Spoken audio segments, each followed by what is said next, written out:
Hello everyone, সকলে কেমন আছো? ছোট্ট একটা মিনি ব্লগ নিয়ে চলে এলাম তোমাদের কাছে।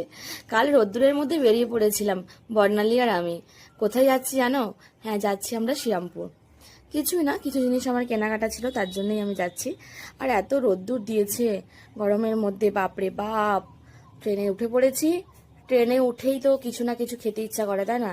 এত রকমের খাবার বিক্রি হয়, তাই কি খাবো কি খাবো, খেয়ে নিলাম হচ্ছে পেয়ারা। চলো পেয়ারাটা খেয়ে নিই আমরা। খুব সুন্দর, বেশ কচি একদম, আর তার মধ্যে নুন লঙ্কা গুঁড়ো দিয়ে দিয়েছিল, দারুণ টেস্টি ছিল। তারপরেই চলে গেলাম শ্রীরামপুরে নেমে সিলেদার্সে। শ্রীরামপুর যাবো আর সিলেদার্সে যাবো না তা কি হতে পারে? সিলেদার্সে চলে গেলাম, তো যাই সিলেদার্সে যাওয়ার জন্যই।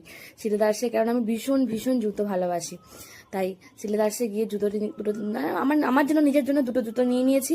তারপর তো ছেলে মেয়ে তো আছেই, ওদের জন্য নিয়েছি। আমি বর্ণালী নিয়েছে, জুতো নিয়ে নিলাম। আর অনেক দিনের শখ ছিল আমি এটা সিলেদার্স থেকে নেব একটা ব্যাগ। তাই কি ব্যাগ নেব কি ব্যাগ নেব, খুব খুব ইচ্ছা ছিল যে সিলেদার্সের একটা ব্যাগ নেব।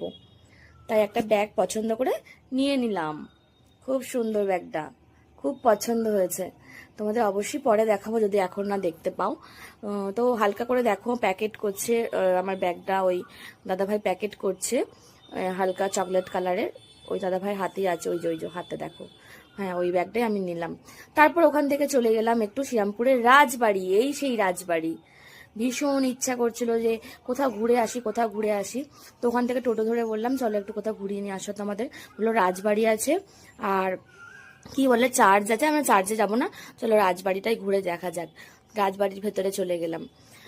রাজবাড়ি যাচ্ছি, রাজবাড়ির ভেতরটা এত সুন্দর, বাইরে থেকে তো বোঝাই যায় না, তারপর ভেতরে যেয়ে দেখছি এত সুন্দর।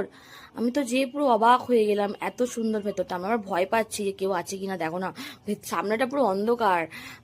ভুতুরে বাড়ি না তো, আর ভাবছি রাজবাড়ি মানেই তো ভুতুরে বাড়ি হয়। আমি বললাম চল দেখা যাক। ভেতর থেকে কিছু ভদ্রলোকরা, কিছু মহিলা বসেছিল, ডাকছিল, গেলাম। যার পর দেখলাম অসাধারণ গো, কি সুন্দর, এত সুন্দর বলবার ভাষা না, বলবার ভাষা না, কি সুন্দর।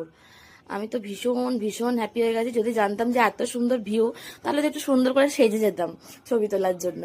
ঠিক আছে, পরে নেক্সট টাইম যাবো কোনো না কোনো দিন। এত সুন্দর ভিউ, ছবি তুলে নিয়ে চলে এসেছি, ভিডিও করে একটুখানি তোমাদের সাথে শেয়ার করে নিলাম। আর তারপরে চলে গেছিলাম, ওই টোটোওয়ালাকে বললাম চলো আর একটা কোথাও নিয়ে চলো, বলো গঙ্গার পাড়ে চলো। দিয়ে গঙ্গার পাড়ে একটা পার্ক টাইপের রয়েছে, ওখানে নিয়ে চলে গেল। ওখানে যেও তো পুরো আমি ফিদা হয়ে গেলাম গো, এত সুন্দর মনোরম দৃশ্য, পুরো একদম পুরো শরীর ঠান্ডা হয়ে গেল, মন ঠান্ডা হয়ে গেল। গঙ্গা দর্শন হলো, তারপরে গঙ্গার সামনে একটু ভিডিও